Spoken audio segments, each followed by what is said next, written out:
Economic Advisor, Miss Chandni Raina, Economic Advisor, Shri Chanchal C. Sarkar, Economic Advisor, Dr. Anuradha Guru, and Economic Advisor, Dr. Rosemary Abraham.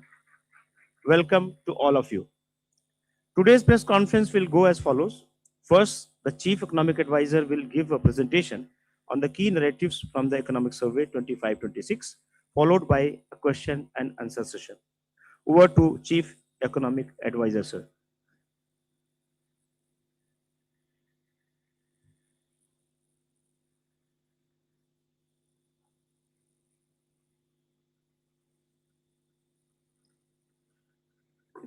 Good afternoon, ladies and gentlemen, and my colleagues, friends. It's a pleasure to stand in front of you and present the Economic Survey for 25-26 again. And wish you all a very happy and healthy 2026. We have 11 more months to go. So may the year be blessed with happiness and good health for all of you. This Economic Survey's cover actually symbolizes the key message that we have on the importance of manufacturing and exports for India's future growth in a very fragmented world and a fractious global environment. The survey takes you through 5 parts, the presentation as well, our current economic performance, and what are our priorities for the next 25 years, and how are we going to pursue them in the global context, which is somewhat unpredictable and even dangerous. And therefore, what kind of preparation as a country, as a society, we need to make to be able to achieve our priorities in a difficult global environment. And then we conclude. First, India is an indeed oasis of macro stability in otherwise a turbulent world. Numbers speak for themselves. Our GDP for this financial year is estimated, this is all IMF forecast, may differ slightly from what MOSPI has told us. IMF predicts 7.3% for the year ending March 2026. We have 7.4 from MOSPI. And the fund forecast 6.4% for the next 2 years, 26-27 and 27-28. You will hear our numbers later. But the important thing is whether it is for the current financial year or the future, our India's growth numbers stand out in comparison to any other part of the world. And that is why we call India a oasis of economic performance in the global scenario. And if you look at the last few years in comparison to pre-COVID average, real GDP growth pre-COVID was 6.4%, and in FY25 was 6.5%. And this year, as I said, MOSPI is predicting 7.4%. Private final consumption expenditure growth is 7% for this year, on top of 7.2% last year. And in real terms, gross fixed capital formation is going to be a lot better than FY25 and definitely much better than the banking and corporate balance sheet crisis-ridden 2012-2020 period when it grew only 6.3% on average per annum. More importantly, we are achieving this high growth rates, consumption and investment spending amidst very moderate inflation environment. This year, it is projected to be about 1.7% on average so far for the first 9 months of the year, largely due to a deflationary trend in food price index. However, it's important to note that core inflation is also well behaved. If you take out gold and silver, core inflation is 2.9, well below the 4% threshold with which the headline inflation is pursued by the central bank. So we basically have benign inflation trends, which we expect to see continue in the next financial year as well. In fact, beneath all the slides, you will see the chapters in which they are covered in great detail.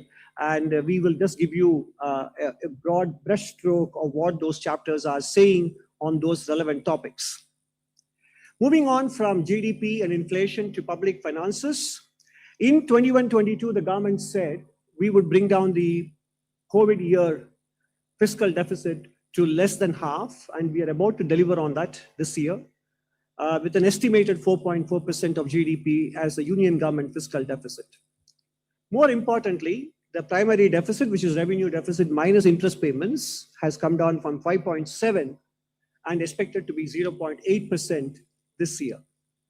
We achieved it through improvement in tax buoyancy, tax collections, while increasing and improving the quality of expenditure.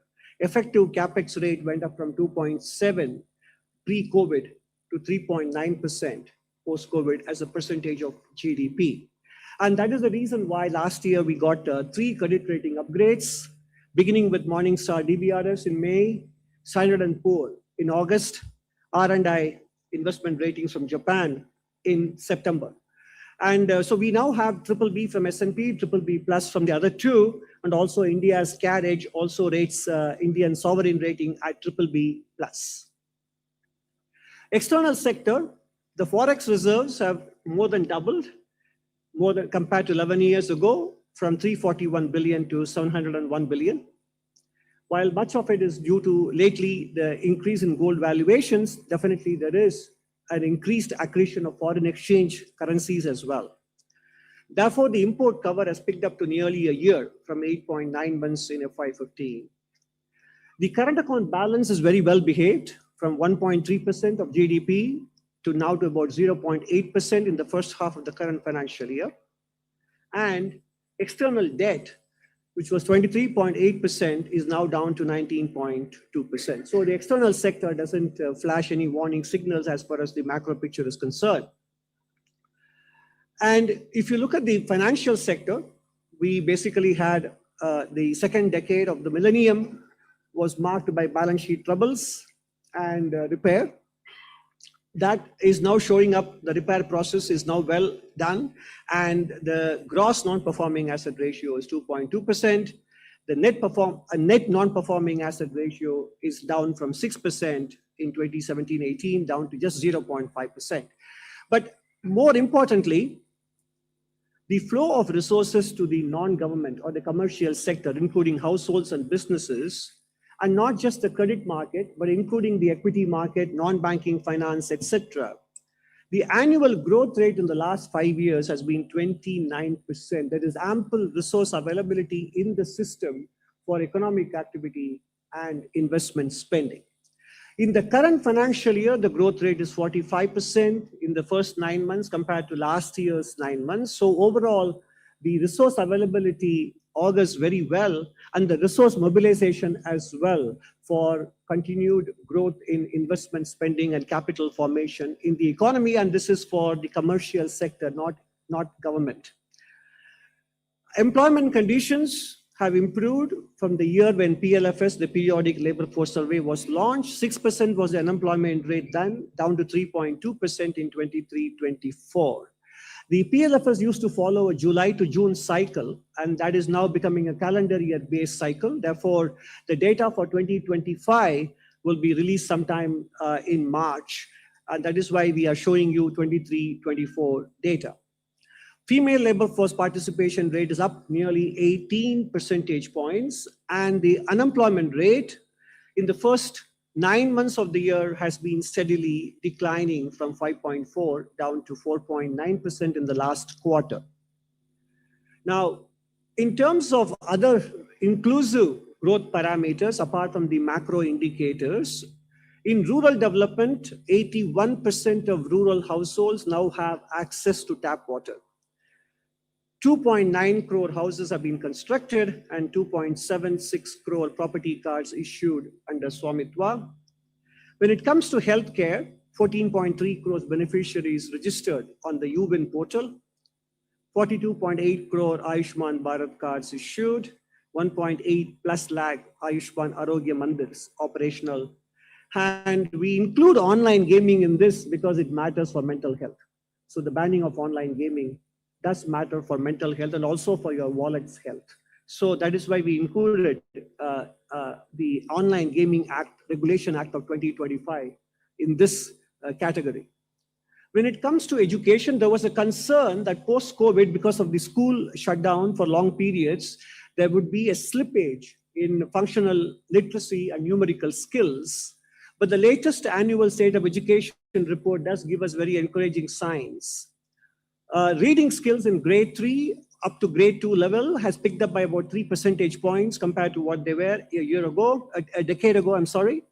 And when it comes to numerical skills, the improvement is even more heartwarming, going from 25% to 33.7%.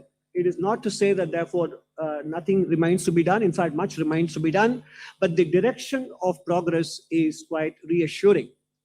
When it comes to enrollment, I think India has fixed that problem mostly. Now we are focusing on the quality of educational outcomes, because up to middle school level, enrollment is almost 100%. Up to high school, it's about 80%. And up to secondary school, it's about 60% or so. And in tertiary education, we have a target of 50%, and we are somewhere around 32%. So compared to where we were at the turn of the millennium in terms of enrollment, whether it is in school education or higher education, we have witnessed significant progress. So we can now focus more on educational outcomes. The number of educational institutions, whether it is universities, colleges, or medical seats, etc., all of them have expanded. So more details can be found in those chapters 11 to 13. Now, macro fundamentals, inclusive parameters are also backed up by digital, and in terms of project execution, if you look at the project approvals by the PPP Appraisal Committee, which was barely less than 9,000 crores in FY23, now it's more than 1 lakh crores, and that too up to November only. The number of operational high-speed corridors in terms of length of kilometers in highways, just 550 kilometers, improved to 5,360 kilometers, and that too only up to December. The commissioning of railway networks from 1,500 to more than doubling to 3,100 plus. Port infrastructure having gone up in terms of cargo handled, and the capacity of ports in terms of tonnage. The numbers speak for themselves. What is interesting to me when I was putting the survey together was the one on the bottom right. The growth of inland water transport as a very viable means of transporting people and goods. The growth rate of freight handled or goods handled by inland water transportation went from 18 million metric tons to 146 in the last 11 years, recording a compounded annual growth rate of 21%. And that's very impressive. So we are now tapping all sources of transportation mode to power economic activity in the country. Digital connectivity. India has a very steep decline in data costs compared to any other country in the world. Perhaps we are the cheapest, and of course, I would consider it a mixed blessing in different ways, and you will see later why it's a mixed blessing. Number of broadband subscribers has gone up from 6 crores to 100 crores. And in terms of the Department of Telecom, in terms of deregulation processes, the application approval time for centralized right-of-way portals has come down by 90%, from 450 days to just 40 days. And in terms of rural connectivity, more than 13,000 towers operational, nearly 20,000 villages with 4G mobile, and 2.1 lakh gram panchayats connected with broadband. And therefore, given the good growth performance and the kind of foundation laid for sustained growth into the second half of this decade, we are now projecting FY27 growth at between 6.8 and 7.2%. So therefore, your midpoint is 7%, on top of the growth rates we have achieved post-COVID, with the most recent estimate being 7.4 for FY26. So in other words, we are projecting, notwithstanding the global situation, we are projecting on the back of domestic accomplishments and domestic reforms that the growth momentum is intact, and we will be able to grow at between 6.8 and 7.2% in real terms. We are aware that the base year revision will be announced in the end of February, and we are confident that we will be able to maintain this growth rate under the new base year and data from MOSPI.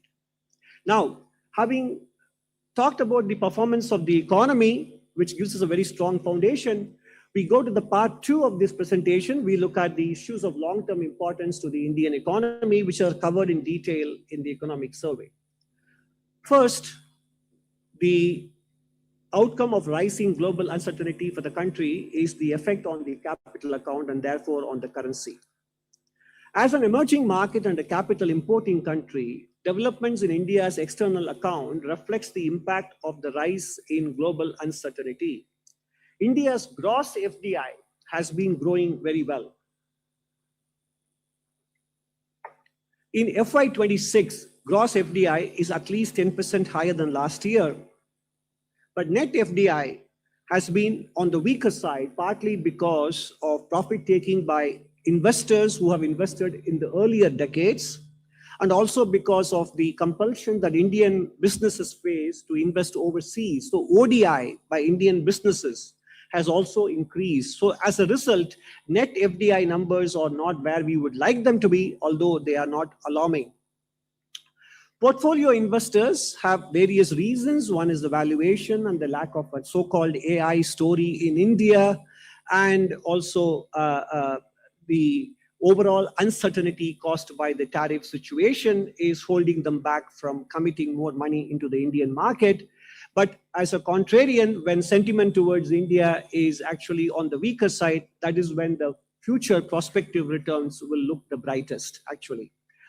And if you look at the currency, therefore, as a country that depends on imported capital to meet a current account deficit, even though the deficit itself is on the lower side, if capital flows become weaker, naturally the currency reflects that. And that is what we have seen in the last 1 year, with the rupee weakening against the dollar by about 6 to 7%. This is in spite of the stellar economic fundamentals we have. So it has got nothing to do with the macro picture. It is simply accounting that if you are a current account deficit country, you need to import capital. And when capital flows become weaker due to global factors, remember, in the second decade, interest rates were close to zero in the developed world. They are now between 4 and 5% as well. So the opportunity cost of investing overseas is higher. So that is what shows up in the currency, and it is not a reflection of the macroeconomic fundamentals. The second issue that we need to tackle is long-term fiscal sustainability will require consistency in centers' efforts, which we have seen demonstrated in the last 5 years, and also prudence and commitment on the part of the states. The Center's Special Assistance Scheme for Capital Investments has incentivized states, without which their capex would be lower, and with that it is 2.4% of GDP, and the fiscal deficit, including SASCI funds, it's 3.2, and without that it's 2.8, well contained without SASCI. But overall, the goal is to bring down the ultimate combined fiscal deficit in the medium to long term to 6% of GDP. The unconditional fiscal transfers that many states are pursuing today do have a very useful short-term role. They put cash in the hands of the public, raises disposable income, and increases spending power, no doubt. However, sustaining growth will require a careful reprioritization so that short-term income support doesn't erode the very investments on which inclusive medium-term prosperity ultimately rests. This is a quote directly from the chapter. And therefore, any fiscal indiscipline at the state level is also lately casting a shadow on the sovereign borrowing cost. The 10-year bond yield is 6.7%, and a similarly rated Indonesian 10-year bond yield is 6.3%. And therefore, since India has gotten into the bond indices globally, those investors look at the general government deficit and not just the union government deficit. That is why I think it's important that states also begin to walk on the path of fiscal prudence and consolidation in the years to come. The other priority is agriculture. In fact, in the global environment that we are getting into, all three engines of the economy, agriculture, manufacturing, services, have to fire together. And they are doing that in allied areas. Livestock and fishing and agriculture have grown at more than 6 and 7% in the last 5 years. Traditional crops can match them. If they do so, agricultural GVA will be much faster than what we are experiencing, around 3 to 4% today. And the chapter goes into what are the various steps we can take, starting from rebalancing the fertilizer consumption, looking at rice and wheat procurement to encourage crop diversification for the sake of nutrition, for the sake of soil fertility, for the sake of water tables, etc. We can take a look at how we can, through policies, encourage crop diversification. So these are all the important issues we need to address to get the overall gross value addition up in agricultural sector. From agriculture, naturally, we move on to food. And this is from the National Family Health Survey 4. The 5 will be released soon, I think. But the important thing is, Indian obesity is a major issue for reaping the demographic dividend. Physical health, mental health, emotional health, all three factors are necessary apart from skilling and education for the country to be able to reap the demographic dividend. So this economic survey, while in the last two surveys we have focused much more on mental health, this time we also focus on the physical health aspect. And one early and easy step that the private sector can take is to allow food labeling to reflect the risks of what people are consuming. So compared to other countries in the region and globally, Indian food labeling can improve so that the people can make conscious choices in what they eat, etc. And therefore, obesity is an important factor, and it will not be addressed only by government efforts. It requires citizens' consciousness and private sector cooperation as well. So when I spoke about the data cost being the lowest in the world, I said it's a mixed blessing, and here it is why. Compulsive scrolling and social comparison is linked to anxiety and depressive symptoms, and we have been covering it in the previous two economic surveys, and we continue to do so. But we are very happy to note that Andhra Pradesh government is contemplating restricting social media for children under 16, so is the Goan government, etc.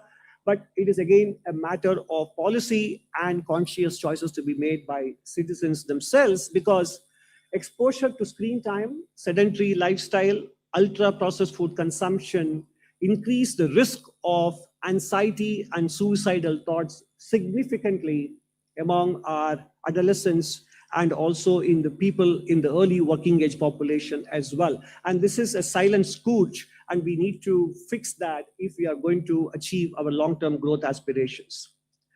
Education and skilling is slightly more familiar turf for all of us, but even here, the news is encouraging. A lot of us are concerned about how we will fare in the AI era. The good news is that employers actually still value soft skills, engagement, self-efficacy, working with others, adaptability, and management skills matter a lot more than technological skills. But it's important, therefore, also to prepare our youth to look at areas which are not necessarily university education driven, but could be vocational and professional skills. In other words, we have to make vocational and technical and professional skills more fashionable and respectable than we have been doing so far. And this too is a combined initiative of the industry, the private sector, households, and the government, and not just a policy matter alone. If you look at the areas which are immune to AI diffusion, these are elder care and nursing, culinary arts, advanced tool and die specialization, early special needs education, public health outreach, environmental restoration. All of them can be pursued in areas because we have shortage of skilled personnel in these areas, and they're also resistant to the diffusion of AI in terms of future employment and income earning prospects. The last economic survey had a special chapter on AI, and this survey continues that. And the issues are with respect to the following that this chapter covers: the data center resource consumption, whether it is power or water or land, the kind of financial requirements for the large language models in the current ecosystem in the Western world, and data localization for domestic value creation. Of course, the macro question of mitigating the labor market impact, navigating geopolitical constraints to hardware access, including chips, and importantly, from a geopolitical security and dependability perspective, can we continue to depend on foreign models for use in public administration and critical sectors? Of course, the government is already making its position very clear. We are going to be looking at developing local models, which are underway actually, and some of it may be rolled out in the course of the AI summit next month. But these are the various trade-offs that this chapter 14 tackles. Now, this is another issue which we have been flagging in the last few economic surveys. India is committed to net zero by 2070. And India is one of the better performing countries in terms of installation of solar and wind power in the world. At the same time, if we have to become more pervasive as a share of overall energy generation, if renewable energy were to become a significant part of the energy picture, we need to understand the ramifications. The amount of material required, and the energy required to therefore generate renewable energy should not be underestimated. We should go into it with open eyes, and that is what the screen shows you. It is self-explanatory. Therefore, this chapter, like in the previous occasions, does focus on adaptation, demand management, and also this time we are happy to share with you in chapter 10 the kind of environmental regulations that have been liberalized and made easier in terms of compliance, etc., compared to the past. And that is a very positive story that is also captured in chapter 10. The special essay this time is on urbanization, apart from the sequel to AI. In Indian cities, we face a multiplicity of challenges. One is the low floor space index and floor area ratio. Mobility is a challenge because last mile connectivity is still missing, although metro rail network has expanded significantly in the last 10 to 11 years. Solid waste management and waste disposal are still important issues with growing population and growing cities, and governance is dispersed among multiple agencies. But looking at this chapter, if you read it carefully, you will understand that getting urbanization right is not just, once again, as in the case of healthy food consumption or social media usage, is not just a matter of getting policy right. Citizens have an important role to play. We behave very differently in metro stations, and we behave very differently above the surface. And why is that the case? Why is it so? Our behavior in the metro is absolutely impeccable, but not so above the ground. So why does it happen? And what can be done to make sure that there is no difference in the way citizens respond to metro rail as well as public transportation or road discipline? How is it possible? And what kind of behavioral dynamics are at work here? And how can the state facilitate and nudge the citizens to do so? These kinds of interesting issues are explored in chapter 15, along with a discussion of some specific experiments going on in different parts of the country, which actually point the way forward for the rest of the country as well. Now, moving on to part 3, I would like to compliment Business Standard for this wonderful line, which I use. India's growth story sits at the intersection of global headwinds and domestic potential. Exactly, well captured. So far, we have seen the domestic potential and priorities. We are going to now see the global headwinds. What is unfolding in the world today and why?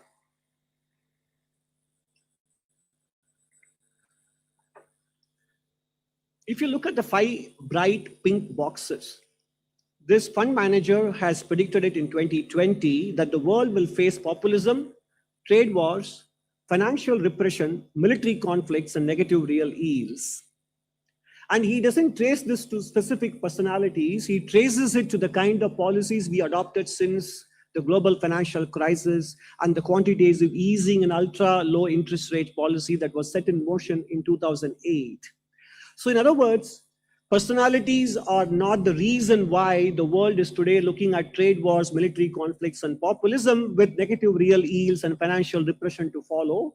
These are products of choices that were made some 15 to 18 years ago, and therefore the train has already left the station with respect to these consequences, and they will be with us for the next 5 to 10 years as well. And that is something we need to take as given when we look at our own policy options and priorities. Therefore, geopolitical tensions are inevitable, and they have led to decadal level highs in global economic uncertainty. The uncertainty index reached historic highs when the reciprocal tariffs were announced, but still they are much higher compared to where they were in the turn of the millennium. And reflecting that is the price of gold, which goes up by more than $100 to $200 per ounce every day. So in other words, gold is not only responding to global uncertainty, but also the question marks arising with respect to the store of value of fiat currencies around the world. So therefore, what is going to become in this era of easy money? The problem is this era of easy money, which was there from 2008 onwards, which also resulted in high inflation in 2022 and 23, has resulted in a very expensive stock market, almost reaching the highs before the tech bubble burst in March 2000. Concentration risk even more than what we saw earlier in terms of a few companies having a very high market cap, and financing of the global financial capital coming from non-banking sources rather than from banking sources which are better regulated. And if you look at the circular financing that characterizes many of the AI related investments, you will understand that this can be a sort of a trigger to unravel the global finances. Therefore, we look at three possible scenarios for 2026 and maybe somewhere in 2027. It's very difficult to be precise about the timing. Scenario one, business as usual in 2025, continuing this year, but with less security and more fragility, and we attach a 40 to 45% probability to that. It is disorder, but managed disorder. Scenario two is a worse version of scenario one, and that will result in sharper trade-off for emerging economies, including India, between autonomy, growth, and stability, and supply chains will become even more politicized. Scenario three is the worst of them. It's a systemic shock cascade. Leverage AI infrastructure, which we spoke about earlier, will expose fragile business models, financial, technological, and geopolitical shocks amplify each other and feed into each other. And this low probability but high impact outcome will have macro risks even exceeding those that we saw in the wake of 2008. This is the kind of world scenario that we are facing. Therefore, given this world scenario, but given our stellar domestic growth performance and prospects and priorities, how do we therefore prepare ourselves to drive our development Viksit Bharat agenda? And that is section 4. Why Swadeshi matters? Because the nature of the global system has changed. Trade is no longer reciprocal. Markets are no longer neutral, and supply chains have become instruments of state power. And we have seen them in several examples across the world. And therefore, Swadeshi is a legitimate policy instrument in such a world. Countries have to take care of their priorities, and therefore we should not be squeamish about swearing by Swadeshi in this kind of global environment. The conundrums, however, emerging markets face is this. There is going to be a resource crunch, which is reflected in the price of copper. And in the last 1 week, even crude oil prices have begun to firm. So we need to create buffers, whether it is fertilizer, base metals, crude oil, pharmaceutical ingredients. We need to have buffers because supply chains can be disrupted at any point in time, as we saw in the 3 global scenarios. And the other thing, apart from building up buffers, which we need to import in many cases, we also have to appreciate that as the economy grows, per capita income rises, imports will inevitably rise. This is a given. This chart here shows you China's per capita income growth going from nothing to $12,000 in the last 50 years or so. Simultaneously, imports have grown. We look at China as a major exporting power, that is true, but it also imports a lot, 3.3 trillion, including services. So similarly, India going from $2,500 per capita to $20,000 per capita in the next 25 years will also see its imports rise. Therefore, means we have to export or attract capital to pay for it. That's also inevitable. No matter how successful we are with indigenization, this is something that economic history tells us is inevitable. And therefore, currency depreciation that we are witnessing today isn't something unique to India. Countries which have a current account deficit have seen their currencies depreciate. If you look at the performance of currencies since the millennium began, the Indian rupee actually has done quite well. And the performance even since COVID, India is in the same ballpark, not an outlier. So we need to get the breathless headlines about the Indian rupee into perspective. Therefore, at the same time, since we have aspirations to become a major global player, and naturally currency strength and stability is associated with economic rise. But how do we get there? And that is where this survey focuses on saying that manufacturing strength is a precondition for achieving currency stability and strength. A strong growth in manufacturing exports leads to improved current accounts position, leads to forex reserve accumulation, and therefore gradual strengthening of currency credibility. If you look at today's countries, which are synonymous with stable currency, Switzerland, Germany before the euro happened, Japan, Korea, Taiwan, Singapore, all of them have a significant manufacturing presence. So achieving manufacturing competitiveness and merchandise goods export growth is critical to to pursue the goal of currency stability and strength. Similarly, the other advantage of doing manufacturing and manufacturing exports is that will pave the way for lower cost of capital.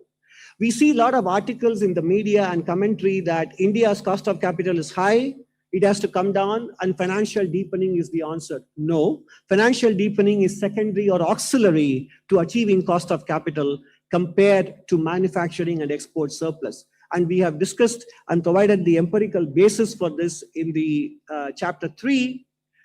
Productivity-led manufacturing expansion leads to sustained export growth. That in turn turns the current account deficit into a surplus. Currency stability occurs. That lowers the exchange rate depreciation risk premium, leading to a durable decline in capital cost, which further drives manufacturing growth. That is how the virtuous circle gets formed. And therefore, financial deepening matters, but not as much as manufacturing exports matters for sustainably lowering the cost of capital. You can read the analysis in chapter 3. Now, these three elements, indigenization, leading to strategic resilience and strategic indispensability, are the three pillars of investment in national strength. So we have to indigenize, there is no doubt, Swadeshi matters, but we have to move on from that to strategic resilience, being able to withstand external shocks. And third, making India irreplaceable in key global value chains. In other words, we have to start with making things at home competitively. In August 2025, in his Independence Day speech, the Honorable Prime Minister said, "Dam kam and dam zyada." In one sentence, he actually has captured the essence of export competitiveness: good quality at affordable prices. So can we make things at home competitively? Second step to that is progress from there to strategic resilience. Can we keep functioning if the world breaks down? That is resilience. And the third step in the process is, can the world keep functioning if we break down? If the answer is no, then we have become strategically indispensable. And that is the goal we should be looking at in the current geopolitical and geostrategic compulsions that we are facing. Therefore, what should the state do to achieve strategic indispensability? What should the governments do in the country, union and states? Pursue Swadeshi ecosystem first reforms, deregulation, whole of government approach, manufacturing cluster-led growth, input cost reduction. It is not just removal of inversion of custom duties, but also eliminating cross-subsidization with respect to freight and power cost, etc. Boosting competitiveness, world-class and reliable infrastructure, long-term policy stability, building the talent ecosystem, and more importantly, when we give protection to our industry from import competition, we have to link it to productivity and export performance. That is what Northeast Asia did better than any other country in the world. So in other words, what Korea, Taiwan, Singapore, Japan did was to support their domestic industry, but in return, demand productivity and export performance and measuring up to global competition within a limited period of time. So protection cannot be in perpetuity, and it should be in return for productivity and export performance. To be able to do the first two, we need an entrepreneurial state. To borrow the phrase from Professor Mariana Mazzucato, we need an entrepreneurial state. What does it mean? A mindset that encourages risk-taking, accepts failures, and puts outcomes ahead of processes. The bureaucracy in the country has to move from colonial era mindset of extraction to one of development orientation. The good news is that we have enough examples from within our own system of being able to achieve number 3. And this is what happened in the software sector in India. The general perception is that the software sector grew on its own, that nothing could be farther from the truth. If you look at the chapter 16, we provide the description based on a case study done in Stanford, that in the software sector, the Indian bureaucracy moved from produce and protect to broad-based industry promotion by mid-80s, and they did so by the following steps: recognizing software as an industry, easing forex and import restrictions, investing in technical education and telecommunication, including liberalizing satellite communication links, etc., creating technology parks, and exercise regulatory flexibility. The electronic secretary Seshagiri Rao is quoted in this case study saying, "We broke as many rules as we created new rules." And that is basically exactly entrepreneurial mindset. So the Indian software sector success story owes a lot to an entrepreneurial state, actually. And the state capacity works best, therefore, when it is directed towards facilitation and coordination and provision of public goods. You can read more about it in chapter 16, part 2. And this mindset is not just something historically done in the 80s. In the last 1 year, union and state governments have also been building on this track record of entrepreneurial state. In the last 1 year alone, starting from the budget of February 2025, we have seen simplification of Income Tax Act, GST 2.0 with the lower better processes and 2 simple slabs, and higher direct tax exemptions and slabs, relaxation and suspension of quality control orders, which exerted a lot of adverse pressure on small and medium enterprises, replacement of Manrega, plugging leakages with GRAM-G, notification of labor codes, and the Ministry of Road Transport and Highways shifting from L1 basis to a technical score-based basis for choosing consultants to prepare detailed project reports. This is a very important step. It's a process reform that will percolate down to other ministries as well. On the trade, investment, and sustainability side, we have the export promotion mission, the district business reform action plan, which we covered in the last economic survey. It does lead to higher gross value added. Whichever states are advancing in BRAP, they are seeing a better growth in gross value addition. We have seen a plethora of trade deals in the last 12 to 18 months, the most recent one being with the European Union, and they definitely offer geographical diversification for Indian exporters. Liberalization of environmental rules in accordance with the pollution intensity of the industry, which is a very pragmatic approach by the Ministry of Environment and Forest. Full FDI in insurance and nuclear power generation. The creation of budget-financed Anusandhan National Research Fund and the Research and Development Innovation Fund to the tune of 1.5 lakh crores over 5 years.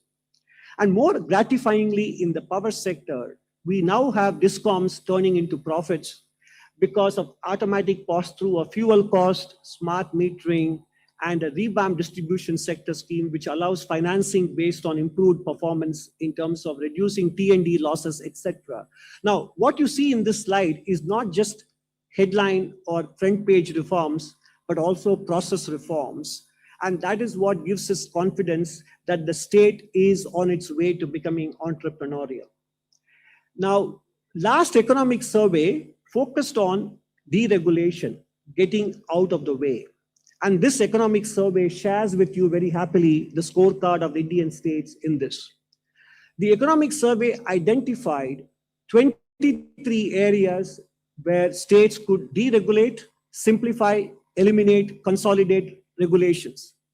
23 into 36 gives you 828 areas for collectively for states to look at.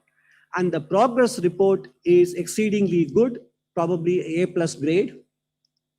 86% of these 828 priorities across 36 states and union territories put together have already been implemented or under implementation. Only 14% are not applicable.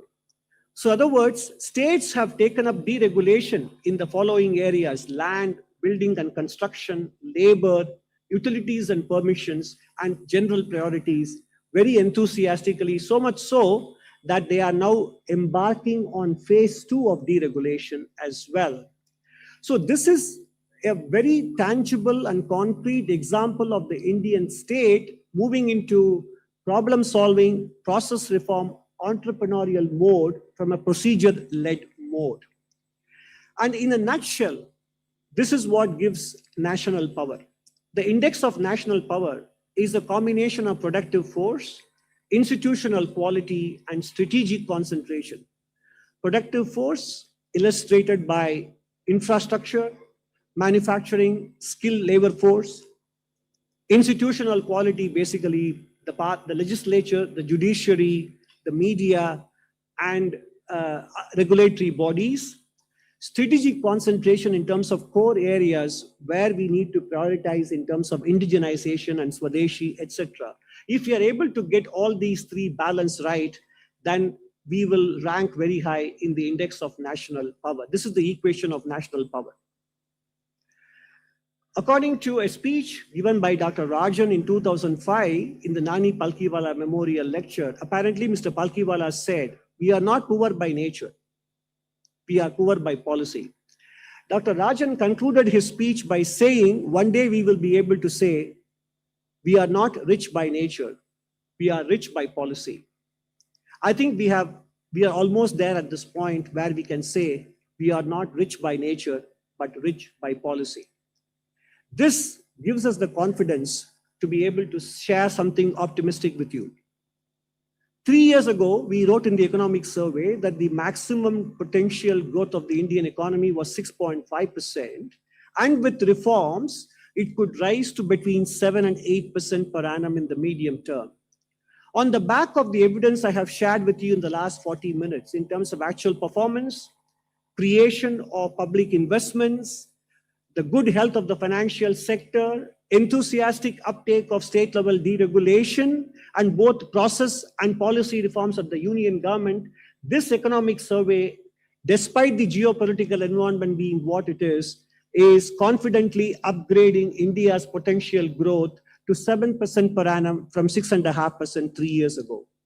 And chapter 1 gives you details on how we managed to arrive at this positive conclusion on the back of the track record that the Indian economy and policy makers have been able to display post-COVID in particular. So India's potential growth is 7%, and that is why you saw that our GDP projection for 26-27 is between 6.8 and 7.2%. Of course, subject to geopolitical risk factors, commodity prices, etc. All of them can derail the calculations on a short-term basis. But on a sustained medium-term trend growth for the Indian economy, we believe now it is 7%. If we are able to achieve manufacturing and export competitiveness and pursue further process reforms in the areas of land and cross-subsidization and bring down the cost of manufacturing, this 7% can even rise to 7.5% and 8% in the next few years as well. In conclusion, ladies and gentlemen, we have done well. As they say in German, wir haben gut gemacht. We are doing better post-COVID. But the world is more predictable and dangerous. We acknowledge that.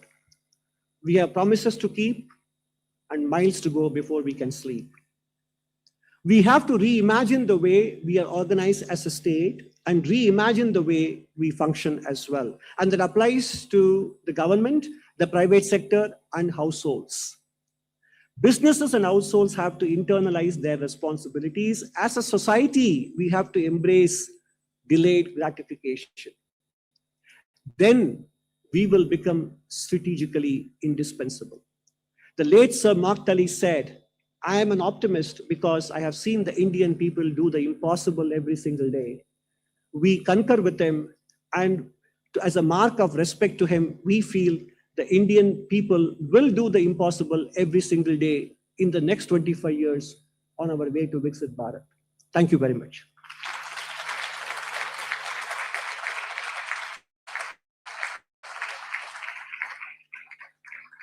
Thank you very much, sir, for a very nice presentation. Now, floor is open for question and answer. Before I start, I would request you two things. First of all, please identify yourself and your organization's name. And second, please listen carefully so that repeat questions should not be asked. So I'll start with 234 first. Sir Tarun Sharma from Zee business.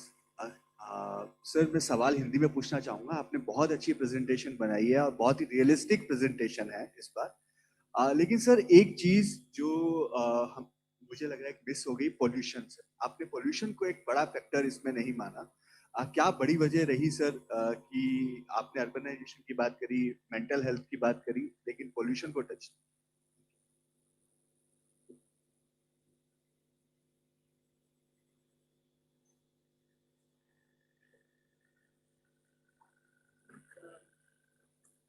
Environment issues को हमने काफ़ी detail में discuss किया है chapter 10 में, जिसमें we have also talked about various environmental regulations जिसमें changes हुए हैं to address pollution issues.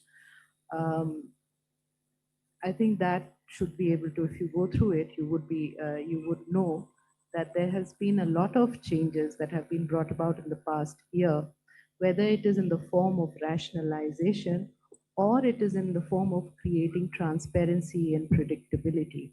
Recently, there has also been the differentiated responsibility placed on polluting industries. So those that are more polluting need to have a higher green cover. Those that don't, they do not have that same mandate to do. Similarly, there has been a classification of polluting industries on the basis of red, blue, white, depending upon the level of emissions that they have.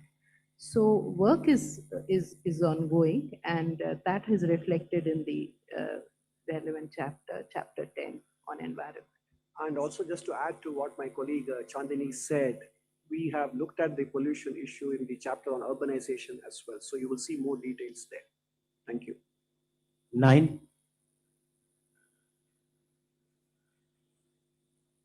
Sir मैं राजीव हूँ, दैनिक जागरण अखबार से। Sir मेरा सवाल है कि ये जो ग्रोथ रेट आप करंट फाइनेंशियल ईयर के लिए 7% है और नेक्स्ट के लिए 6.8 to 7.2% आपने प्रोजेक्ट किया है, तो मतलब क्या इस रेट से हम लोग 2047 तक विकसित भारत बन जाएंगे? क्योंकि पहले जो अनुमान लगाया जा रहा था वो मोर देन 8% का हमेशा अनुमान लगाया गया है। तो एक तो सवाल ये है मेरा। दूसरा सर कि आपने स्टेट जो है, स्टेट के लिए कहा है कि पॉलिसी उनको भी बनानी होगी और वो केंद्र के साथ मिलकर जो है पॉलिसी बनाए, लेकिन स्टेट जो फ्रीबीज को लेकर इतना कुछ हो रहा है और हमको उसको लेकर उनके पास पैसा ही नहीं बच रहा है, तो कहाँ से वो विकास कर पाएंगे? तो इस दोनों सवाल पे क्या कहना है आपका? So the second question is something that we covered not only in the presentation, but it's also discussed in some detail in the chapter on fiscal affairs, which is chapter 3, if I'm not mistaken. Chapter 2.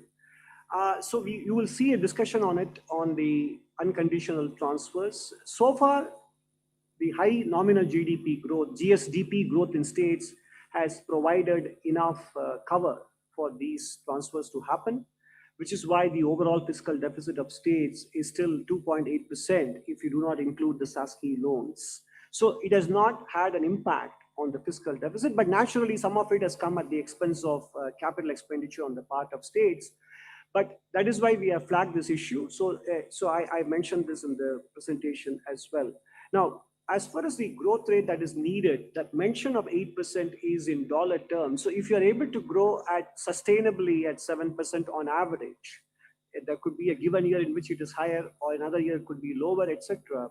In real terms in Indian rupee, then if you were to add the inflation rate that will be experienced in the United States, for example, minus the inflation rate in India, that is what will give you the dollar GDP growth rate. Historically, even in the last 40 years, India's dollar GDP growth has averaged about 8.7%. And therefore, and that has, even in this period, we have gone through a lot of global challenges, global crisis, etc. So a 7% real GDP growth is compatible with the 8+% dollar GDP growth, which is what will take us there. And more importantly, as time goes by, what constitutes Viksit Bharat is not a number in terms of per capita income or absolute GDP size. It's about whether the current generation feels that it is doing better than the previous generation, and whether they are very confident that their future generation will do better than them. That is a sign of development. 270.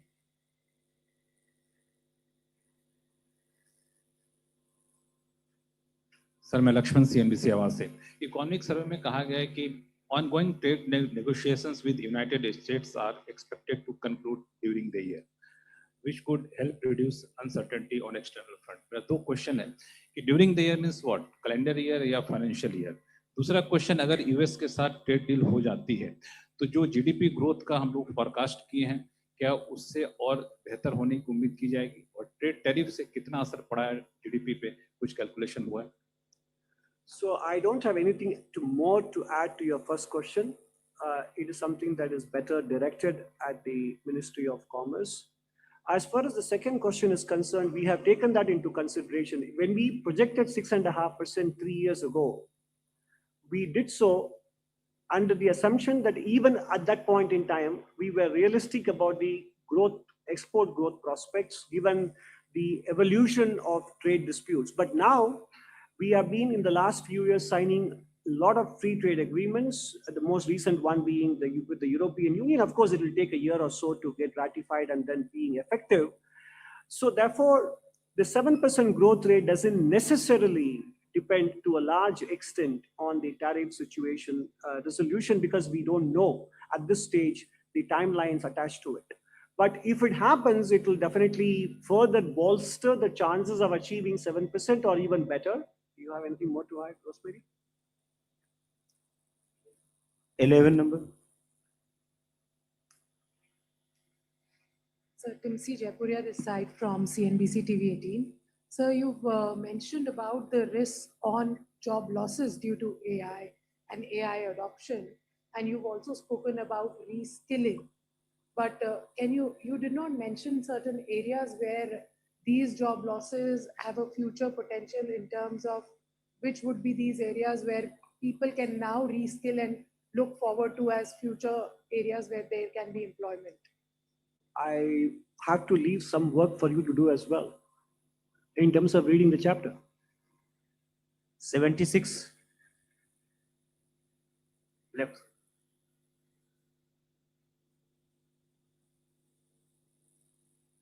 Sir, just a couple of questions. This is Vikas Dhoot from the Business Standard newspaper.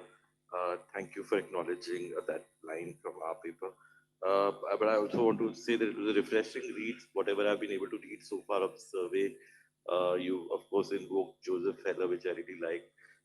But you talked about the indiscriminate quality control orders that we're now pushing back on, and some of the other reforms that the government has recently done, and which is what you said is added a sense of dynamism in the functioning of the government, which you expect will take us to the next level. Now, I wanted to get a sense from you on this issue that you flagged of the cost of capital.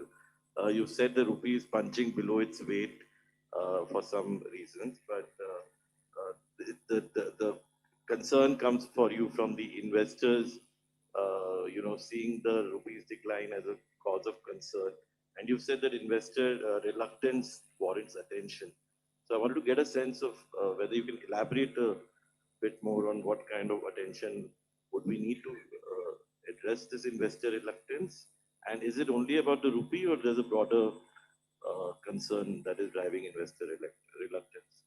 And secondly, I have a question on PPPs, but I will ask after this. So I did not use the word indiscriminate, by the way. It's your word, not mine. So I simply said quality controls orders have been revoked and suspended. And that's a good thing, because the government revisits some of its own stance when the empirical experience is shows that the net costs are higher than the net benefits, etc. So that is exactly the point I made, nothing more, nothing less.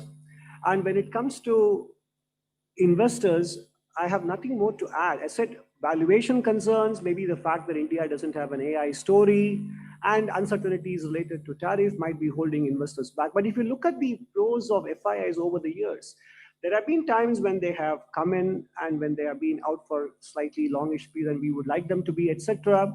So I also said usually when sentiment is weak, that is actually also a good contrarian indicator for the for the market to revive and for investors to come back. So there are both geopolitical factors. I alluded to the opportunity cost of sending money overseas, etc. So multiple factors. It is neither correct nor would it do justice to the issue to try and reduce it to just couple of variables. So second, just a quick question. I think we should probably let others and then come back later. if Yes, there is one time. question is, I think you have to be considerate of this. So 54. Please, friend. So this is Rishabh Bhatnagar with NDTV Profit. Firstly, sir, what is the sort of impact that you're seeing of the rebasing of the CPI when it comes to inflation assessment? And secondly, you point that private investment intentions are improving. What does it mean given the fact that there are certain penal tariffs still in place? The new CPI would be released on 12th of February. So we would be knowing the numbers, but we are not expecting inflation to be a major concern at this point, given the drivers are really benign at this point in time. 237. The next question on private investment intentions, Dr. Sansad Sarkar will respond to you. Hello, sir. Yeah. My name is Suchandrima. I'm from INS. I have two questions. The first is rupee has breached 92 level against US dollar today. So how do you look this situation and how can this be tackled? And my second question is on foreign investors are selling fast in India stock market since last year. So in this case, cause of serious concern, how can they be brought back into India? So I think the answer to the rupee valuation is exactly what we discussed. So the long-term answer is manufacturing competitiveness, exports. And in the short run, some developments may not be in our control. But more importantly, the fact that the rupee is not reflecting the macro fundamentals and the sustained growth rate will definitely catch the attention of some investors, and that is when the tide will turn. And if you look at the rupee's performance, as I showed you, it isn't out of line with all other emerging market currencies have gone through and are going through at this point in time. It is a geopolitical risk. I mean, and that is what is reflected, not just in the Indian rupee, but elsewhere. That's why I wanted to put the Indian rupee performance in the context of what's happening elsewhere. So the answer to your question lies in the fact that as the currency remains weak and fundamentals continue to display strength and solidity, investors will reappraise their stance towards the currency. And if we continue on the path of structural reforms, as we have been doing in the last 12 to 18 months, both in the union and state governments, then as Indian exports show resilience and even growth, that will also further consolidate the revised perceptions on the Indian rupee going forward. Two number. I think you lost. Yeah. Oh, sorry. Thank you so much. So good afternoon, Sapna Das here from CNBC TV 18. So two quick ones. You explained a lot on the rupee and the commentary is also quite significant what you mentioned in the survey. But, given the fact that all these are reforms underway or need to be done, are being done, are in the process, in the pipeline, the fact remains that our real effective exchange rate has also come down substantially, over the last few days. So, in the near term, what's the outlook from the government side as far as the INR is concerned on that journey? Because there doesn't seem to be a stoppage at the moment in terms of the downward spiral for the reasons, that have been explained pretty well. So that's one. And so secondly, you have probably, kind of suggested or said that could consider the fact that without a complete privatization or without government losing control over CPSEs, maybe the stake can be cut to 26% in the PSUs. 26% without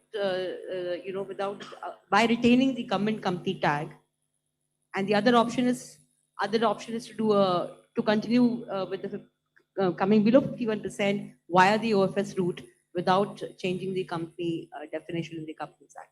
Something on those lines. Are we talking about a possible return to privatization agenda, which has not been spoken about in the last 3 odd years? It'd be nice to put it, please. Thank you.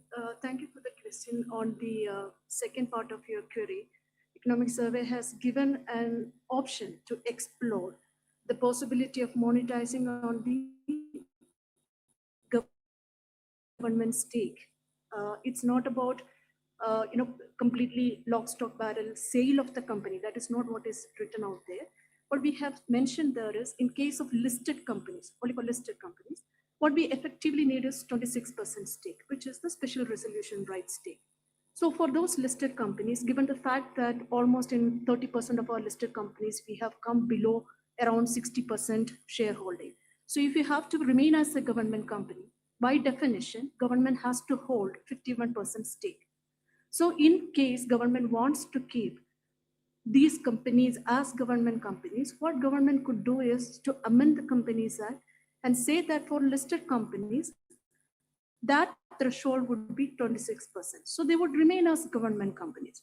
The other option is, if government wants to take a decision on privatization of these companies, then you can very well do that without amending the definition. So the moment you go below 51%, you become a non-government company by that clause.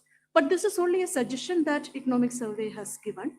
Government could explore this at a later point in time in detail. The concerned department would be probably deeper. So they would look at it in depth and would examine this matter. This is only a suggestion at this point in time.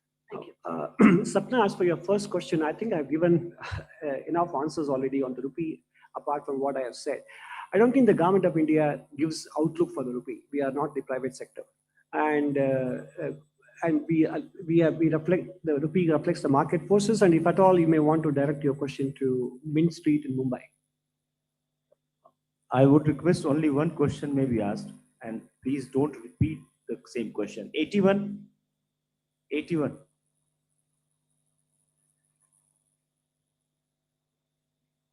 Hello, hi sir, Prakash Pridashi from ET Now. Economic Survey has in fact noted that the GST cuts have supported domestic consumption. What further measures would you suggest to boost consumption going forward? Look, growth is the important driver of consumption, and the government has done few things. One is the reduction in the indirect tax rates and the widening of the slabs, the reduction in the GST rates, now the ensuring that both monetary and fiscal policy contributes to lower inflation, also puts purchasing power in the hands of people. These are all the various steps that the government has taken to raise disposable income and purchasing power, and that is why consumption growth is holding up at high levels. So a lot of these actions are feeding through or flowing through in terms of the disposable income and continued employment growth. And that is why the notification of labor codes and even the various deregulation exercises, to the extent that they boost economic activity, leading to employment generation, more income, and therefore more purchasing power and more consumption. That is how the economic cycle moves on. 25.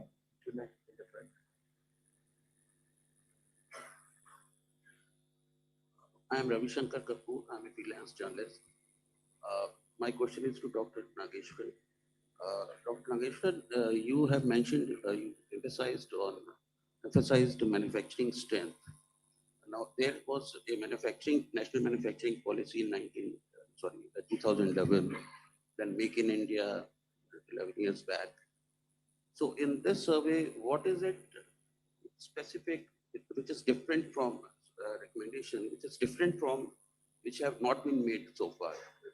If you can put your finger on such recommendation. No, I mean, it's a good question, but sometimes we don't have to say anything new. Reinforcement and repetition are virtues in themselves. And more importantly, we do point out the importance of deregulation, input cost reduction in inversion, cluster-led growth, which is covered in the chapter on industry, and also the importance given to R&D and innovation through these are all the various factors that we are highlighting, whether they have been said before or not said before. As Mark Twain once said, my best thoughts have been stolen by my ancestors. So there is, there is no presumption on our part that we are coming up with a new source. 214, 214. Sir, good afternoon. This is Surabhi from Business Today. Sir, I wanted to ask you a question around the gig economy. So the survey has spoken about the number of gig workers, and it's noted that the growth of gig workers outpaces overall employment.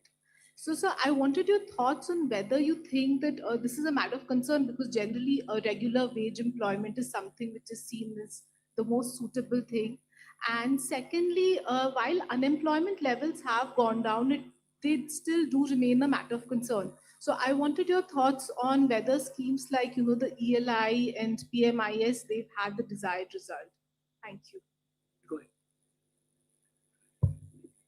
So your first question on whether growing gig economy is a matter of concern is, I don't think so, because even the labor codes have now recognized gig workers. They have given a definition, and now they are going to be brought under social security norms. So the idea of the government is to treat them as on par with other workforce and provide them the necessary social security. And of course, when the labor code gets fully implemented, you will actually see a rise in their wages also. There will be stabilization. So there is no concern on that front as of now.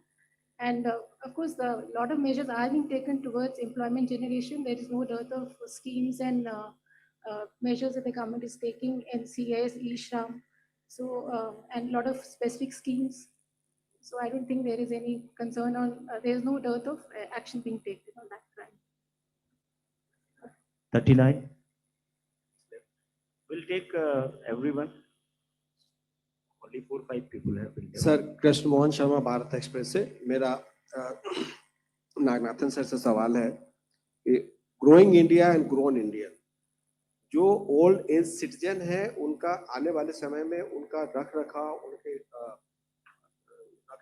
उनका इलाज एक बहुत बड़ी समस्या होने वाली है सारे विकसित देशों में। उसकी तरफ हमारी सरकार की क्या योजना और किस तरीके से आगे?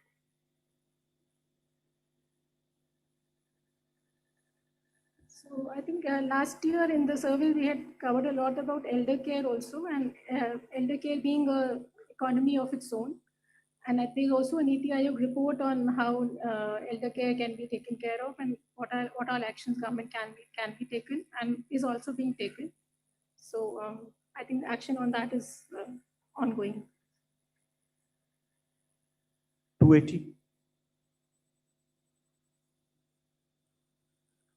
So good afternoon. So with what briefly I could read in the given time, this survey does flag US stablecoins as a risk to capital flow stability. From an India stance point of view, is there further on cryptocurrency or stablecoins that the survey mentions of? There hasn't been much since the FSB IMF report. अपना परिचय भी दे दीजिए. What is the actual operative part of your statement? What is the question? Does the survey mention anything related to cryptocurrency or stablecoins? Our position is very similar to what is being articulated by the Deputy Governor of the Reserve Bank of India, that yes, I mean, and it is not just unique to India. First of all, the US dollar stable coins are still not operational yet. As and when it happens, we have to observe and see what kind of implications it has towards global capital flows, and also in terms of Indian-centric capital outflows or inflows, etc. So right now, there is nothing more to add to than what we have already said in the survey. And it is in congruence with what the Deputy Governor, Mr. Ravi Shankar, has been speaking about on this topic. 238. So this is Priyansh from Money Control. I know you have spoken on the rupee, but it is a question on rupee again. So sir, one part is that the survey says that a rupee adds to imported inflation. That's one risk. But it also says that it is on a net basis good for the merchandise trade balance. So it also is positive for that. So is there a level that you have in mind beyond which the effects would be negative for the economy? I think it is difficult to put some numbers there. I think the paragraph that you're referring to is based on an econometric exercise we did. And it is a continuation of the exercise we wrote about in the last economic survey, where we looked at the aggregate trade deficit. And this time we broke it down into impact of the rupee on exports, imports, capital flows separately, a disaggregated analysis, which is a continuation of what we did in the previous economic survey. I would urge you to read it in full to be able to find the answers to your question. 424. Hello, sir. Ruchika from Business Standard. First of all, congratulations for a very comprehensive and forward-looking survey. Sir, in context of what the survey talks about, the fiscal indiscipline at the state level casting a shadow on sovereign borrowing costs, just wanted to get a view, is the survey placing a greater risk to sovereign bond yields because of the states, given that fiscally, if we take out SASCI, the fiscal deficit has been contained at 2.8%? I think there's nothing more to add to what I said in the course of the presentation, because investors, since the Indian bond market has been, sovereign bond market has been open to foreign investors, they do look at the general government deficit, and whether it is 4.4 plus 2.8 or whether it is 4.4 plus 3, depending on what the actual number turns out to be for the union and the state governments, it is still on the higher side. Our long-term goal, which was enunciated in the old FRBM, was around 6%. So, and investors do take a look at this overall figure. And that is why we said right now, I also answered in an earlier question that because of good nominal GDP growth, GSDP growth, there is no aggregate impact on the fiscal deficit numbers, but quality of expenditure may be suffering, again, in relation to what could be possible. And those expenditure are the ones that have higher multiplier effect even for employment and income generation for the very households that are being supported through unconditional cash transfers. So this is all there is to it, and I have nothing more to add to that. 142.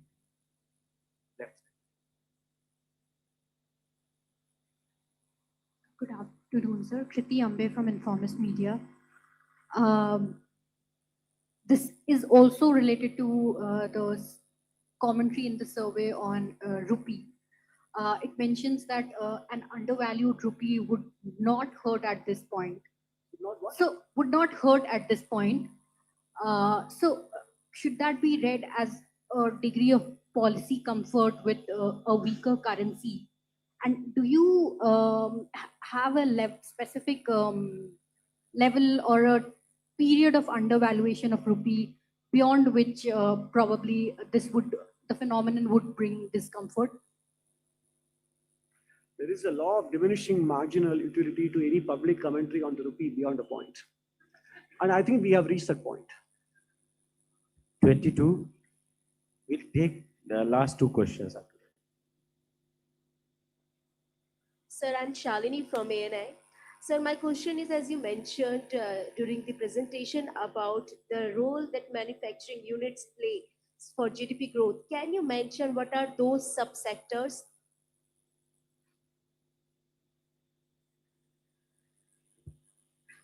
See, as the manufacturing has been an important emphasis of recent government policies, including the National Manufacturing Mission, which aims for achieving GDP from roughly about 12.9% to 25% in a sectoral manner, like emphasizing on sectoral issues. Also, if you see the PLI, that 14 broad sector, which has brought in 2 lakh crore of investment and 19 lakh crore of output and 12 lakh jobs. So if you see these, it is clear that these are the sectors that is on the priority list of the government. Thank you. 26. Just to add to what my colleague Chanchal said, in chapter 16, also in part 1, we do talk about the kind of manufacturing, which sectors we should take up first for indigenization, which can come later, which can be left to market forces, which can be actively promoted by the state, etc., given strategic considerations. That's also covered in chapter 16, part 1, in addition to chapter 10. Chapter 9 is the industry chapter. And Chapter 8 is industry and Chapter 16, Part 1. Together, that gives you an idea about the kind of manufacturing strategy we should be pursuing. Yes, 26. So this is Oh, your mic is not working. Yeah, it's okay. This is Deepak Pandit from New Indian Express. So last year you had yeah. So last year in your economic survey report, you had said you had flagged the risk of over financialization of Indian markets. This year also you said that Indian financial markets are far away from the ground reality. So what are the steps the government has taken so far, and what more it can do to address this issue? I don't think I remember saying it in the survey, but maybe in some other public appearances. But subsequently, there have been a lot of regulatory action taken by SEBI. So there is nothing more to add to that. 17. I think this is the last question. Good afternoon. I'm Nikunj Johri from Reuters. The survey mentioned imposing age-based access limits for use of social media, and you briefly mentioned that age-based access limit for social media, and you briefly mentioned in your presentation as well the example of Andhra Pradesh and Goa. So, do you think the Indian government, should also come up with a regulation just like Australia, which currently bans use of social media for children under 16? I have no specific idea about when or if the government of India would do so. And even in those countries, it is still very early stage. They are trying to assess how effective it is, etc. But what we have heard is that the Andhra government and the Goan government are mulling these ideas. But as I said, some of these things need not necessarily only be policy driven. There is as much to do for the civil society, educational institutions, parents, and the adults themselves. Policy can help, but I think these are also issues which go beyond policy. But I don't have any idea on whether government of India is contemplating something like this. Now this is last question. 47, last. Okay, one question, private investment. Sir. Yeah, so go ahead. Somebody had asked about private investment. Where are you seeing the signs of private investment coming up? We had mentioned about the CapEx survey in our chapter. There has been an increase of 66% in the CapEx allocation. That was the first ever survey. The second survey is going on. Even if you don't take the government surveys, if you look at CMI announcements, the corporate announcements that have happened, in the first half of last year, it would have been somewhere around 7 trillion. And this year, it would have been 14 trillion. Another metric that you can look at is the growth in the net fixed capital assets of at least the listed companies. Compared to last year, it has gone up this year. I haven't mentioned this in the survey, but these are the ways in which you can look at how the corporate investment is picking up. Thank you. Sir, Subhash Naran from Mint. I just wanted to check, the survey is pitching for overhauling the RTI. That's mentioned in page 660 of the report. What is the logic? What is the rationale? I think the logic is given in the, first of all, I wouldn't use the word overhauling. And second, the logic is what is explained in the box item. That's the answer.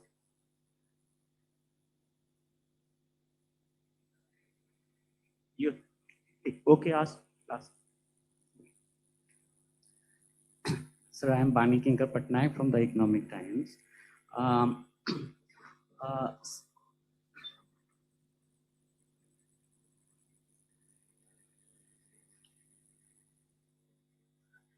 Hope you're okay. Okay.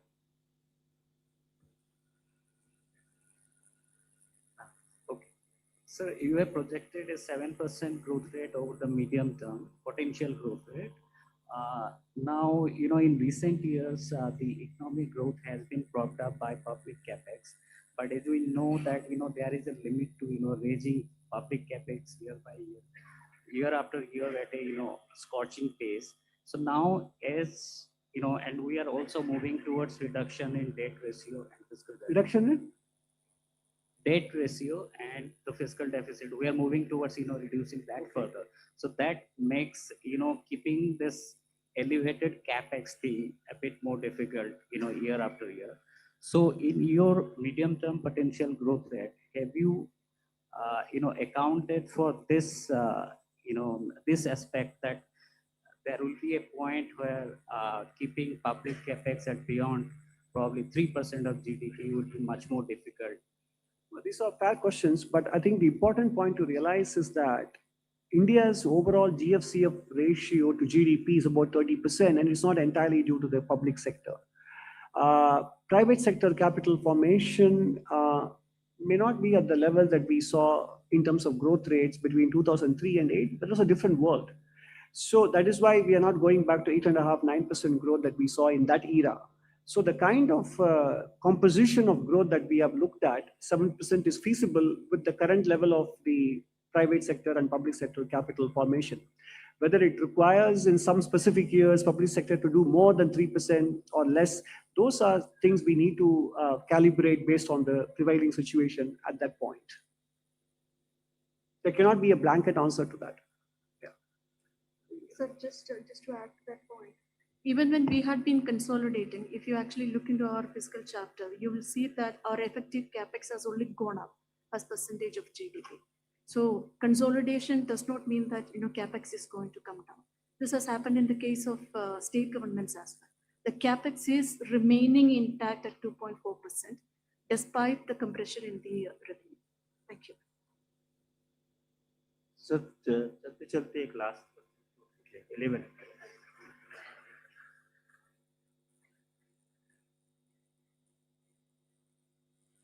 Sir Shiva from Times of India. In the last year's economic survey, rising corporate profitability and non-commensurate increase in wages and employment, especially at the entry level, was one of the key concerns that you had raised.